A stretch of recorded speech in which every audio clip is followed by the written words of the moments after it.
Hi hello welcome to the view. నేను Rupa Indukuri. Garbage in garbage out, కంప్యూటర్స్కి సంబంధించిన దీన్ని గిగో రూల్ అంటాం. అంటే మనం కంప్యూటర్స్కి చెత్తని ఇన్పుట్గా ఇస్తే తిరిగి అలాంటి చెత్తే బయటకు వస్తుంది. నవడేస్ మన ఎడ్యుకేషన్ సిస్టమ్ కూడా ఇలాగే తయారైందనేది అందరి వాదన. ఎగ్జాక్ట్లీ కాలేజెస్ నుంచి యూనివర్సిటీస్ నుంచి స్కిల్ లేని స్క్రాప్ బయటకు వస్తుంది. ఇలా స్కిల్ లేని ఎంప్లాయీస్ని తీసుకుని కంపెనీస్ ఎలా రన్ చేయాలని మేనేజ్మెంట్స్ తలలు పట్టుకుంటున్నాయి. ఎస్, వారి వాదనలో నిజముంది. మరి దాన్ని ఎలా సాల్వ్ చేయాలనేదే ఇప్పుడు మన ముందున్న అతిపెద్ద discussion. Let's get in to the details. రీసెంట్గా కాగ్నిజెంట్ కంపెనీ ఓ జాబ్ నోటిఫికేషన్ రిలీజ్ చేసింది. ఫ్రెషర్స్ కోసం ఇచ్చిన నోటిఫికేషన్ అది. శాలరీ ఎంతో తెలుసా? 2.5 lakhs. బంపర్ ఆఫర్ అని అనుకోవద్దు. అది మంత్లీ శాలరీ కాదు, ఏడాదికి 2,52,000 ఇస్తామని కాగ్నిజెంట్ జాబ్ నోటిఫికేషన్లో డిస్క్రైబ్ చేసింది. అంటే నెలకి జస్ట్ 20,000 రూపీస్. ఇందులో మళ్ళీ పిఎఫ్, ఇన్సూరెన్స్ వంటి కటింగ్లు కూడా ఉంటాయి.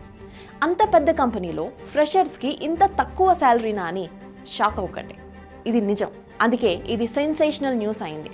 కాగ్నిజెంట్ ఇండియా హెడ్ క్వార్టర్స్ చెన్నైలో ఉంది. అక్కడ కాస్ట్ ఆఫ్ లివింగ్ నెలకి మినిమం 19,000 రూపీస్. అది కూడా బ్యాచిలర్స్కి మాత్రమే. సినిమాలు, షికార్లు ఇవి ఏవి లేకుండా నెలకి 19,000 ఖర్చు అయ్యే సిటీలో 20,000 శాలరీ అంటే ఎలా? పోనీ కాగ్నిజెంట్ కంపెనీ లాస్లో ఉందా? అందుకే ఇంత తక్కువ శాలరీ ఆఫర్ చేసిందా అంటే అది కూడా కాదు. లాస్ట్ ఇయర్కి ఈ ఇయర్కి కాగ్నిజెంట్ ప్రాఫిట్స్ ఎంతో తెలుసా? 22% హైక్లో ఉన్నాయి. అంటే 4,750 crores కంటే ఎక్కువ ప్రాఫిట్స్ ఉన్న కాగ్నిజెంట్ ఫ్రెషర్స్కి శాలరీలు ఇచ్చే విషయంలో మాత్రం బార్గెనింగ్ చేస్తోంది. యావరేజ్గా 4 ఇళ్లలో పనిచేసే పని మనిషి జీతం కూడా అంతకంటే ఎక్కువ ఉంటుందని నెటిజన్స్ కాగ్నిజెంట్ ఆఫర్పై సటైర్స్ వేస్తున్నారు. కాగ్నిజెంట్ లాంటి కంపెనీస్లో సాఫ్ట్వేర్ జాబ్ రావాలంటే ఖచ్చితంగా ఇంజనీరింగ్ డిగ్రీ పూర్తి కావాలి. ఇండియాలో ఇంజనీరింగ్ కోర్స్ అంటే ఫీజు మినిమం 3 lakhs నుంచి మ్యాక్సిమం 20 lakhs వరకు ఉంటుంది. అంత పెట్టుబడి పెట్టి ఇంజనీరింగ్ పూర్తయ్యాక నెలకి 20,000 శాలరీనా? ఇది మరీ ఘోరం. ఇక్కడ ఇంకొక ఇంట్రెస్టింగ్ న్యూస్ ఏంటంటే కాగ్నిజెంట్ CEO ఇయర్లీ శాలరీ ఎంతో తెలుసా? 186 crores. ఇండియాలో హైయెస్ట్ శాలరీ తీసుకుంటున్న CEO ఇతనే. కాగ్నిజెంట్ని లాభాల పాట పట్టించారు కాబట్టి ఆ రేంజ్లో శాలరీ ఉంది. ఎంట్రీ లెవెల్కి మాత్రం 10,000, 25,000 అంటూ కంపెనీ గీచి బేరాలాడుతోంది. ఒకవేళ కంపెనీలకు నష్టాలు వస్తే హైయెస్ట్ శాలరీ డ్రా చేసే వాళ్ళు సేఫ్. ఎటొచ్చి ఎంట్రీ లెవెల్ జాబ్స్ చేసేవారికే శాలరీలో కటింగ్స్ పడతాయి. పింక్ స్లిప్స్ చేతిలో పెడతారు. ఓకే, కొంచెం సేపు కాగ్నిజెంట్ సంగతి పక్కన పెట్టేద్దాం.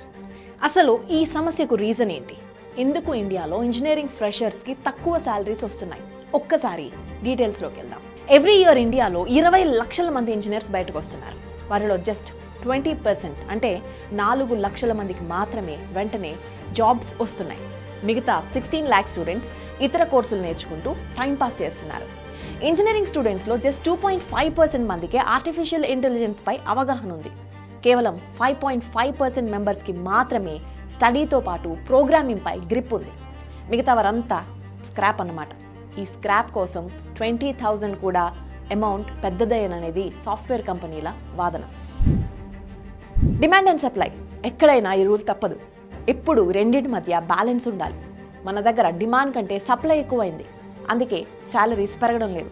టీసీఎస్ కంపెనీ 2013లో ఫ్రెషర్స్కి 3.1 lakh నుంచి 3.2 lakh per year శాలరీ ఇచ్చేది.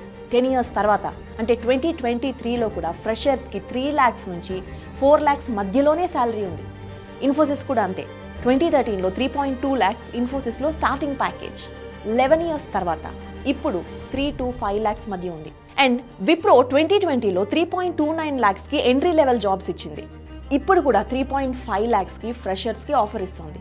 అంటే వీరంతా ఫ్రెషర్స్ని చాలా తక్కువ ప్యాకేజీలు ఆఫర్ చేస్తున్నారు. ఎక్స్పీరియన్స్, వారికి ఉన్న స్కిల్స్ని బట్టి ప్రమోషన్స్, శాలరీ హైక్స్ ఉంటాయి. ఒకప్పుడు స్కిల్ మైగ్రెంట్స్ ఇండియా నుంచి ఎక్కువగా ఉండేవారు. అంటే భారత్ నుంచి మేధో వలస జరిగేది. స్కిల్ పీపుల్ అంతా ఫారిన్ వెళ్ళిపోతున్నారనే గొడవ ఉండేది. కానీ ఇప్పుడు స్టడీస్ కోసం ఫారిన్ వెళ్ళిన వారిలో ఎక్కువ మంది ఉద్యోగాల కోసం పెట్రోల్ బంక్స్లో, షాప్స్లో పనిచేస్తున్నారు. స్కిల్ లేకపోవడం వల్లే ఇదంతా. వీళ్ళంతా స్క్రాప్ అనే ముద్ర వేయించుకుని అక్కడ చిన్న ఉద్యోగాలతో అవస్థలు పడుతున్నారు. సరే, మరి ఈ స్క్రాప్ని ఏం చేయాలి? ఫ్యూచర్లో ఇలాంటి స్క్రాప్ రాకుండా ఉండాలంటే ఏం చేయాలి? Sorry, don't take me wrong. దీనికి ఎక్స్పర్ట్స్ చెబుతున్న మాట ఒక్కటే, మన ఎడ్యుకేషన్ సిస్టమ్ మారాలి, ఎగ్జామ్ ప్యాటర్న్ మారాలి, బట్టి చదివితేనే మార్కులు ఎక్కువ వస్తేనే గ్రేడ్స్, ఎంట్రన్ ఎగ్జామ్స్లో ఏబీసీడీలు ఎవరు కరెక్ట్గా పెట్టగలిగితే వారికే సీట్లు. ఇది మన దగ్గరున్న ప్యాటర్న్. క్లాస్ రూమ్ స్టడీస్కి ఇస్తున్న ఇంపార్టెన్స్ ప్రాక్టికల్స్కి లేదనే విషయం మనందరికీ తెలిసిందే. ఇక స్పోర్ట్స్ లాంటి ఆల్రౌండ్ డెవలప్మెంట్ అస్సలు లేదు. అందుకే 140 కోట్ల మన ఇండియన్ ఒలింపిక్స్లో జస్ట్ 6 మెడల్స్తో సరిపెట్టుకున్నాం. మన దగ్గర ఇంజనీరింగ్ స్టూడెంట్స్ ప్రాజెక్ట్ వర్కులు ఎలా చేస్తారో మనందరికీ తెలుసు. అఫ్కోర్స్ మనం కూడా అదే చేసాం. జస్ట్ రికార్డులు కాపీ చేస్తారు, ప్రైవేట్ కంపెనీల దగ్గర సర్టిఫికేట్స్ తెచ్చి అటాచ్ చేస్తారు. ఒకరంటే ఒక్కరు కూడా రియల్ టైం ప్రాజెక్ట్ వర్క్ చేయరు. అలా చేసేవారికి మార్కులు తక్కువ రావచ్చు, కానీ స్కిల్స్లో వారు టాప్లో ఉంటారు. ఇక కుప్పలు తప్పలుగా పుట్టుకొచ్చిన ఇంజనీరింగ్ కాలేజీల వల్ల స్క్రాప్ తయారవుతోంది. దీనిపై కూడా గవర్నమెంట్ కంట్రోల్ పెట్టాలి. స్టాండర్డ్ మెయింటైన్ చేసే వారికి పర్మిషన్ ఇవ్వాలి, సర్టిఫై చేయాలి. ఓసారి అమెరికాలో ఎడ్యుకేషన్ సిస్టమ్ ఎలా ఉంది ఒక్కసారి let's get into a deep dive. అక్కడ యూనివర్సిటీస్ ఎప్పటికప్పుడు డైనమిక్గా తమ కోర్స్ కాంటెంట్ని మార్చేస్తాయి. ఎప్పటికప్పుడు ఇండస్ట్రీ అవసరాలకు తగ్గట్టుగా కరికులంలో మార్పులు చేస్తూ ఉంటాయి. ప్రపంచంలోని అత్యుత్తమ యూనివర్సిటీస్లో ఎక్కువ శాతం అమెరికాలో ఉన్నాయి. వరల్డ్ టాప్ 25 యూనివర్సిటీలో 16 యూఎస్లోనే ఉన్నాయంటే అక్కడి స్టాండర్డ్స్ ఎలా ఉంటాయో అర్థం చేసుకోవచ్చు. రీసెర్చ్ అండ్ డెవలప్మెంట్ కోసం యూఎస్ యూనివర్సిటీస్ భారీగా బడ్జెట్స్ కేటాయిస్తాయి. అమెరికా సంగతి ఒక్కసారి పక్కన పెట్టేద్దాం. అసలు ఇప్పుడు మనం ఏం చేయాలనేది డిస్కస్ చేసి టాపిక్ని క్లోజ్ చేద్దాం. చదువు అనేది కేవలం జాబ్ కోసమే కాదు అనే పాయింట్ని మనం మన పిల్లలకి నేర్పాలి. ఐఐటి లేదా నీట్ జీవితం వీటి కోసమే అనే మైండ్ సెట్ మార్చాలి. స్టార్టప్స్ పెట్టాలనుకునే యూత్కి ఇంట్లోనే తల్లిదండ్రులు బ్రేకులు వేయకూడదు. అలాంటి వారిని ప్రభుత్వాలు ప్రోత్సహించాలి. ప్రైవేట్ ఇండస్ట్రీస్ నుంచి వారికి ఎంకరేజ్మెంట్ ఉండాలి.